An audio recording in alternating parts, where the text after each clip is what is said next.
आपके ऊपर यहाँ पे लगाया था, आज आप यहाँ पे हैं, क्या कहना चाहिए? देखिए, पुलिस डिपार्टमेंट ने यहाँ पे बुलाया था और यहाँ पे आया हूँ आज। जो भी पूछताछ इन्होंने की है उसके सारे के सवालों के जवाब दिए हैं। और हमने भी इनसे रिक्वेस्ट की है कि जो भी आपने आगे भी सवाल पूछने या बुलाना है तो हमने रिक्वेस्ट की है कि कृपा करके 10 तारीख के बाद बुलाएं, क्योंकि चुनाव का समय है। एक एक घंटा, एक एक मिनट बहुत महत्वपूर्ण होता है इस दौरान। और मैं समझता हूँ कि शायद ये सरकार भी समझती है, लेकिन सभी जानते हैं कि किस तरह से जो है प्रताड़ना जो है इस सरकार में की जा रही है। विधायकों के ऊपर किस तरह से एफआईआर हैं, झूठी एफआईआर हैं लिखी जा रही हैं, की हैं, पहले भी की इन्होंने। हर परिवार वालों को परेशान किया जा रहा है, जो साथ में जुड़े हुए लोग हैं उनको परेशान किया जा रहा है। और टाइम वेस्ट करने के लिए कि टाइम किसी भी तरह वेस्ट हो, यहाँ से जाएं, क्योंकि मैं चुनाव में हूँ, उपचुनाव में हूँ। मुख्यमंत्री जी का गृह जिला है, हेडक्वार्टर की सीट है, तो वो भी ये मतलब कोशिशें हैं कि किसी तरह प्रशासन का जो है वो दुरुपयोग कर रहे हैं। और चलो, हम तो क्या ही बोल सकते हैं कि लोकतंत्र की जिस तरह से हत्या प्रदेश में हो रही है वो बड़े दुर्भाग्य की बात है। चाहे वो अभी पीछे देरा के जो वो थे, अपने जो चुनाव लड़ने के लिए उतर रहे थे डॉक्टर राजेश जी, अब ये नहीं मुझे पता कि एक दिन में कैसे वो बदल गए, लेकिन जिस तरह से उन्होंने पिछले दिन बयान दिया कि मुझे 9 घंटे तक बंदी बना के रखा गया और उसके बाद एकदम से बदलना, तो ये सब बातें चली हुई है प्रदेश में। और हालात बहुत ख़राब है कानून व्यवस्था के। और मुझे लगता है कि जो हम तो पूरा सहयोग कर रहे हैं पुलिस डिपार्टमेंट को, लेकिन ये हमने कहीं जाना तो है नहीं है, यहीं इसी प्रदेश में रहना है, हमीरपुर में रहना है। यही सहयोग अगर 15 दिन बाद ही मांगते तो और अच्छे से दे सकते थे। अभी भी दिया है इनको, जब बुलाएंगे तब आएंगे, लेकिन मैंने यही रिक्वेस्ट की है कि 10 के बाद बुलाएं तो बेहतर रहेगा। आशीष जी, पिछले कल मुख्यमंत्री ने आरोप आपको लगाए हैं, खनन माफिया आपको बोला है। उन्होंने कहा कि 5-6 क्रशर आपके हैं और जितने भी बड़े पत्थर खड्डों में यहाँ पे नहीं दिखाई देते हैं। देखिए, अगर आज की डेट में पूरे कांगड़ा और हमीरपुर में कोई सबसे बड़ा खनन माफिया है तो मुख्यमंत्री के सगे भाई हैं। उनके मुख्यमंत्री जी इतने भ्रष्टाचार में संलिप्त हैं कि आज की स्थिति ये हो चुकी है प्रदेश की। और मैं तो आपके चैनल के माध्यम से पूछना चाहता हूँ कि ऐसी क्या नौबत पड़ गई कि सबसे पहले सरकार बनते ही, दिसंबर में सरकार बनती है और फरवरी में माइनिंग पॉलिसी चेंज की जाती है और केवल कैप्टिव यूज़ की परमिशन के लिए, कैप्टिव यूज़ क्रैशर में जो रोड कटिंग का मटेरियल होता है केवल वो यूज़ किया जाता है। और कैप्टिव यूज़ में इन्होंने अपने सगे भाई की लीज जो है वो कैप्टिव यूज़ क्रैशर में उसको यूज़ करने के लिए परमिशन दी, बल्कि उसको परमिशन नहीं दी है, वो कर नहीं सकते हैं। उसके लिए सारी की सारी पॉलिसी चेंज कर दी गई।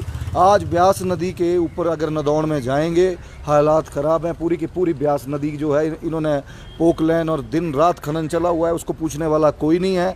ये तो लोगों को भी, हमीरपुर के विधानसभा हो चाहे पूरे हमीरपुर ज़िले के लोगों को पता है कि किस तरह से ये लोग जो है अपनी मोनोपोली सेट करने के लिए, ताकि केवल और केवल हम लोग पैसा कमाएं और बाकी जो हैं सारे के सारे जो हैं बंद हो जाएं, बेरोजगार हो जाएं।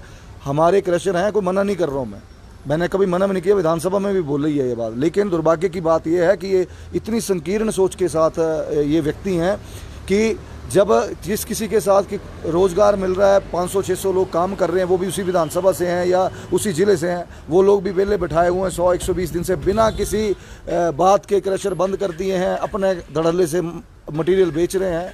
तो ये तो इनको लोग जानते हैं भली भांति। और मैं समझता हूँ खान माफिया उनके बोलने से कोई माफिया नहीं बन जाता है। माफिया तो सबसे बड़े आज की डेट में वही हैं और प्रदेश जानता है कि क्या हालात उन्होंने किए हुए हैं। एक तंजोर कसा है आपके ऊपर, उन्होंने कहा कि उन्होंने जो अपना आइडल है राजेंद्र राणा को माना, अगर अच्छा होता तो प्रेम कुमार को आइडल बनाते, जिनकी वजह से आशीष शर्मा ने पैसे कमाए। ऐसा भी कुछ कल उन्होंने एक तंज कसा है। देखिए, उनके वो तो कई तरह की बातें बोलते हैं मंच पे आके पिछले जब 27 फरवरी के बाद पिछले 110 दिनों से वो झूठ की दुकान खोल के बैठे हैं।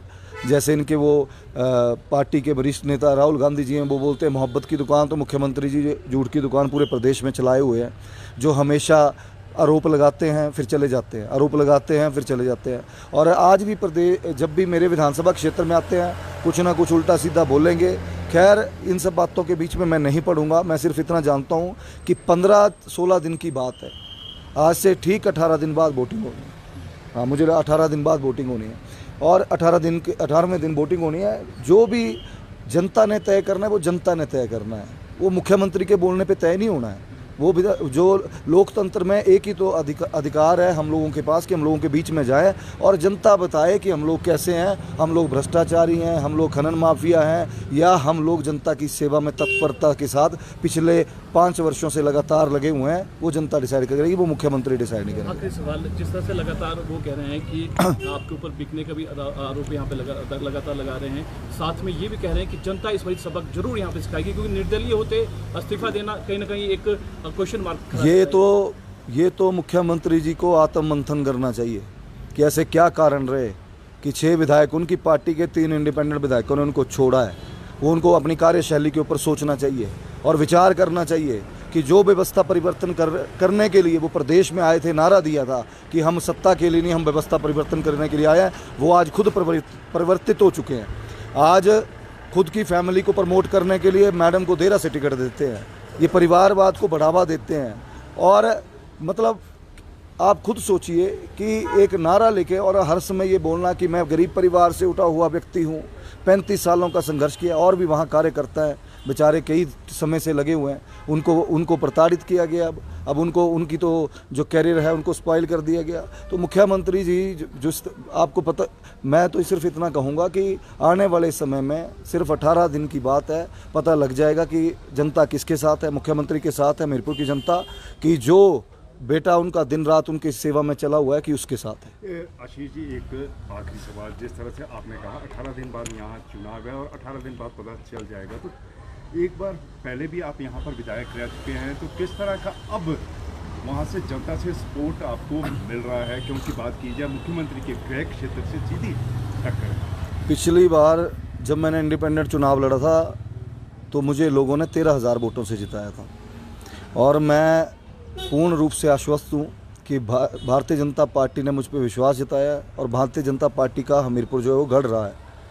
और इस बार जब पार्टी ने टिकट दिया है, सारा संगठन और सभी कार्यकर्ता साथ में चले हुए हैं।